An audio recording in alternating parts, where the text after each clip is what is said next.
Morning shift का नहीं था। हाँ। लेकिन शाम वाली शिफ्ट में जो परीक्षा हुई है ये उसका क्वेश्चन पेपर था, हूबहू मिल रहा है जी। अब हम अगली स्लाइड पर जाते हैं और मैं ये भी चाहूंगा कि हम वो क्वेश्चन पेपर क्या था, वो आंसर शीट कैसे लिखी हुई थी, वो भी हम आपको आगे बता सके, वो भी हम आपको आगे दिखा सके। देखिए, ये देखिए उसी पेज की एक और कॉपी जो कि दूसरी हैंड राइटिंग में लिखी हुई थी, वही कॉपी हमें एक और जगह प्राप्त हुई 3:31 पर। यानी ये पेपर भी सेम था और ये भी सेम था, लेकिन इसमें हैंड राइटिंग दूसरी थी, तो इसका मतलब है कि कहीं और से लीक हुआ इसका है। मतलब जो आंसर शीट है, हाँ जी, वो कई जगहों से लीक हो रही है, कई जगहों और कई लोगों ने अलग अलग हैंड राइटिंग में उसकी जवाब जो है वो लिखकर आगे लीक किए है। अच्छा जी। तो और देखिए लिख रहे हैं इसमें कि काफी लड़के इसे शेयर कर रहे हैं, बोल रहे हैं आने वाली शिफ्ट का ये क्वेश्चन पेपर है, ये आप देखिए। और ये 6:55 पर सर मैसेज आ गया कि ये पेपर मैच है। हाँ, और 6:55 पर ये मैसेज आता है कि सर ये पेपर मैच है। अब हम अगली स्लाइड पर चलते हैं। देखिए आगे और क्या है आपके लिए, ये देखिए। अब ये हमारे पास सर क्वेश्चन और आंसर, सबसे जो महत्वपूर्ण बात है जो छात्रों को देखनी चाहिए और जो लोग जांच कर रहे हैं सरकार की तरफ से, जो कमेटी बनी हुई है उसे भी जो देखना चाहिए ध्यान से, वो सबसे महत्वपूर्ण सबूत ये है। अरुण जी अब बताइए आप। सर ये देखिए पेपर कितने सुकून से, कितने आराम से लिखा गया है। इसमें 2 इंक का इस्तेमाल किया है, रेड में आंसर्स लिखे गए हैं और ब्लैक में यहाँ पे क्वेश्चन लिखे गए हैं। इसका मतलब जिसने भी ये पेपर आउट किया था उसके पास भरपूर समय था, कोई जल्दबाजी नहीं, क्योंकि अमूमन जब पेपर आउट होता है तो उसमें हिंट लिखे जाते हैं, यहाँ क्वेश्चन लिखा है और उसके साथ आंसर। अब मैं आंसर मैच कराता हूँ सर जी। मान लीजिए कि हमारे पास ये सवाल था, वेन डायग्राम से सवाल एक संबंध रखता था। हाँ। कि इसमें आंसर क्या बनेगा, तो ये 4 ऑप्शंस आपको यहाँ पे दिखाई दे रहे हैं। इन 4 ऑप्शंस का जो इन्होंने आंसर लिखा है वो लिखा है C+A+B। C+A+B का अर्थ ये है कि ये इस प्रश्न का सही उत्तर था, C, A और B।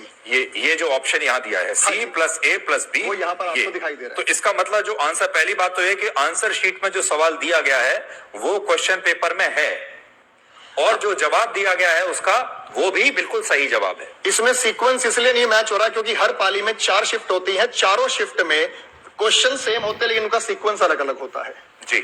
अब आप दूसरे प्रश्न पर आइए। ये एक मैथमेटिकल ऑपरेशन का प्रश्न है और इसके 4 विकल्प है। सॉल्व करने के बाद 20, ये आ गया 70 है, 62 है, 57 है, 38 है। इसका उत्तर आपको यहां दिखाई देगा, ये रहा 70, इन्होंने लिख रखा है इस प्रश्न का सोल्यूशन, ये रहा 70 जी, इसी शीट के अंदर जी। आगे और भी सवाल आप मैच करते हैं सर, जैसे आकृति का है, इसमें प्रश्न होता है कि कौन सी आकृति है। इसमें आपको यहाँ पे मिरर इमेज की बात करते हैं इसकी, तो मिरर इमेज की जो आकृति है वो आकृति वाला सवाल यहाँ पे दिया गया है। आकृति एक्स की सही जगह ये रहा, ये आकृति एक्स के लिए यहाँ पे लिखा गया है, ये आकृति वाले सवाल का उत्तर था। और उसके बाद वर्ड फॉर्मेशन से क्वेश्चन आया था हमारा रीजनिंग में, ये एनवायरमेंट शब्द से इस लेटर का इस्तेमाल करते हुए कौन सा शब्द बनाया जा सकता है, और वहां पर जो इसका उत्तर है आप ऑप्शन में देखेंगे सर, क्लियरली लिखा हुआ है IMINENT, EMINENT, जो कि ऑप्शन सी है, सी ऑप्शन वो है इमिनेंट। इन्होंने फिर इस वेन डायग्राम के क्वेश्चन को भी दिया। ये जो वेन डायग्राम का क्वेश्चन आप यहाँ पे देख पा रहे थे, तो इन्होंने इसे लिखा 3 0 है, 3 सर्कल बना के इन्होंने इस चीज को रिप्रेजेंट किया। 3 0 का मतलब ये सर बेसिकली बॉयज एथलीट्स और स्टूडेंट्स का जो डायग्राम बनना था, तो उन्होंने सही तरीके से तो इसे नहीं रखा। हाँ। लेकिन ये कंफर्म है कि ये इसी प्रश्न का आंसर था, लेकिन यहाँ पे इन्होंने ऑप्शन के साथ मैच कर दिया, 31 और 3 0 दिए गए हैं जी। अब हम अगले उस पर चलते हैं, स्लाइड सर, इसमें एक और स्लाइड आपको दिखाते हैं जिससे आपको ये साबित हो जाएगा कि ये पेपर पहले बाहर कैसे आ गया। ये भी शायद अभी वही स्लाइड से लग गया है। अब देखिए ये स्लाइड देखते हैं, ये सर जीके का सेक्शन है उसी का। हाँ। अब आप ही देखिए सर, आपको वहां पे आंसर दिख जाएगा। मोहम्मद शमी, देखिए सर ऊपर पूरा क्वेश्चन लिखा हुआ है और मोहम्मद शमी, मैं पढ़कर बताता हूं। सवाल है, निम्न में से किस क्रिकेटर खेले उत्कृष्ट प्रदर्शन के लिए 2023 में अर्जुन पुरस्कार जीता? किस क्रिकेटर ने अर्जुन पुरस्कार जीता?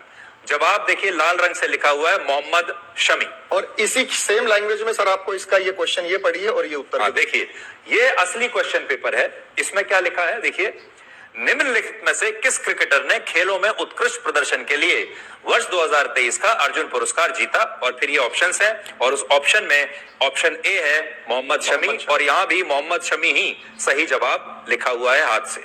अच्छा, दूसरा सवाल है सर, म्यांमार की मुद्रा क्या है, और उसका आंसर काट के इन्होंने कयात लिखा है। अब आप देखेंगे सबसे ऊपर आपका ध्यान जाएगा कयात निम्नलिखित में से किस देश की आधिकारिक मुद्रा है? पहला ही सवाल है। और उसमें ऑप्शन सी है म्यांमार। तो ये इसकी पुष्टि सेम यहाँ पे हुई है। निम्न में से कौन सा भारत का सर्वोच्चम सैन्य पुरस्कार है? और यहाँ लिखा है परमवीर चक्र। तो सर आप इस उत्तर को देख, क्वेश्चन नंबर 21 पर आपका ध्यान जाएगा। ये रहा, निम्नलिखित में से कौन सा भारत का सर्वोच्च सैन्य पुरस्कार है? और ऑप्शन ए है परमवीर चक्र। ये भी यहाँ पर लिखा हुआ है। अच्छा, आगे आया सर मोबाइल एप्लीकेशन, और यहाँ पे विदेश मंत्रालय है, तो इसी से रिलेटेड हमें यहाँ पे ऑप्शन यहाँ पे जरूर नजर आएगा। एक मोबाइल एप्लीकेशन ये रहा सर, ताकि बच्चे को वो ऑप्शन पढ़ के ध्यान आ जाए। मोबाइल एप्लीकेशन पासपोर्ट सेवा। एम पासपोर्ट सेवा भारत के निम्नलिखित में से किस मंत्रालय द्वारा लॉन्च की गई? इन्होंने इसका उत्तर दिया है विदेश मंत्रालय। और यहाँ पर ऑप्शन है ऑप्शन बी, विदेश मंत्रालय। ये देखिए यहाँ लिखा हुआ है। अच्छा, चंद्रयान 3 के रोवर का क्या नाम है? और यहाँ पे लिखा हुआ है प्रज्ञान। आप जब इस उत्तर को ढूंढेंगे सर, सबसे ऊपर क्वेश्चन नंबर 19 आपको दिखाई देगा। क्वेश्चन नंबर 19 सबसे ऊपर अगर आप देखें, चंद्रयान 3 के रोवर का नाम क्या है? और ऑप्शन सी है प्रज्ञान, और वहां पर भी सही जवाब